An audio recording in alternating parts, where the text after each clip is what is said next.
Mən ərazi bütövlüyü uğrunda canından keçən hər bir şəhidin ruh qarşısında baş əyirəm. Və torpaqlarımızın azadlığı uğrunda bizim əskər və zabitlərimiz də sağlamdır. Onlara da Allah'tan şəhid. Azərbaycan bizim canımız, Azərbaycan bayrağımız, anamızdır. Torpaq bizim anamızdır.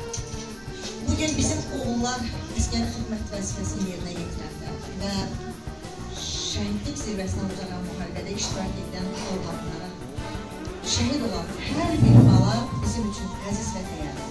Onlar bizim qardaşlarımızdır. Biz sizin dərdinizi yalnız bu tədbirləri keçirməklə bölüşəbilirik. Sizin yanınızda olmaqla siz tək deyilsiniz. Biz sizinlə etkiləyə bilirik. Ancaq heç bir ana ürəyin sıxmasın, heç bir ata ürəyin sıxmasın ki, onların, oğlanların kimsə ona da bilər. Və inşallah da haqq yerini tapacaq. Bəzi məqamlar var, onlar da öz yerini tapacaq. Biz sizin yanınızda olmağı ona görə özümüzə borc bilirik ki, siz daha ürəyi yaralısınız. Və hər bir şəhidimizin tədbirini keçirməyi özümüzə söz vermişik.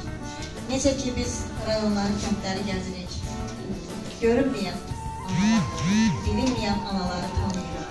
Və o şəhidlərin həyat hekayələrini qələmə alıb yazırıq ki, gələcək nəslə ötürək. Məqsədimiz birdir. 44 min illədən müharibəsi Azərbaycana bütövlüyü var.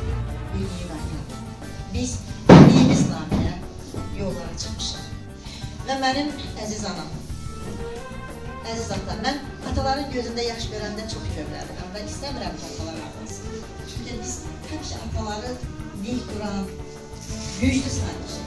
Analar ağlayır, ürəyin yufrandır. Ancaq siz öz hisslərinizi, öz ağlarınızı ürəyinizə həmişə atladırsınız, onu bilirik. Ancaq biz sizi yenə də yüzü görmək istəyirik. Sizin hər biriniz bir ünlama verirsiniz bu ülkəmizə. Ona görə sizinləyik, sizin balalarınız Azərbaycanın balalarıdır və Azərbaycan bayrağı nə qədər ki dalğalanır, sizin balalarınız yaşayacaq və yaşayırlar. Bir dəfə sizə təşəkkür edirəm gəldiyiniz üçün. Və mən bilirəm ki, o gənc o qədər savadlı bir uşaq olub ki, inanırsınız ki, ama minlərlə belə oğullarımızın anaları ürəklərində qalbardılar. Kimisi nişanlı gedir, kimisi toysuz gedir, kimisi 2 diplomla alıb, o gün bizim Qazaq şəhidimiz vardı, Məhəmmədin, burada biz tədbiri keçirdik. Məhəmmədin anası deyib, 2 dənə diplomu almışam, baxıram, əsəbləşirəm. Məhəmmədin anası neçə illərdir oğlu yediyi xörəkləri yemiş. Ancaq bu da düzgün deyil. Çünki onun ruhunu incedirsiniz. Onlar valla elə bir yerdədir ki, bu dünyaya gələn hər bir kəs bu dünyadan göçür. Kimsə bu dünyada qalmıyor. Biri var, biz yedək nəsə qoymuyor. Ancaq biri var, bunlar əbədi yaşayır. Və bir cənnət mənlərdir. Quranda da dəfələrlə Quranda 3 dəfə 3 yerdə bilinir ki, şəhidlər ölmür, şəhidlər yaşayır. Xoş o insanın halına ki, bugün şəhidin tədbirində iştirak edir. Və şəhid haqqında bir yazı yazır. Şəhidin gedin evin ziyarət edir. Biz necə ki, İmam Hüseyni illərdir biz unutmuruq. Bax, bu şəhidlər də bizim İmam Hüseynimizdir. Çünki onlar həmin Hüseynin əskərləridir. 5 yaşında bir uşaq, mən bunu dəfələrlə demişəm, jurnalımızda da var, analara demişəm, onu oxuyun. 5 yaşında uşaq Saatlı rayonunda özdə müəllim olur. Görür ki, 5 yaşında Peyğəmbər onun yuxusuna girir, bir dənə üzük bağışlayır, barmağına tanıdıqsı. Sən seçilmişsən, səni gəlib aparacaq. İllər keçir, afiyyət döyüşlərində olur, o uşaq böyüyür, müəllimliyin üstünü bitirir.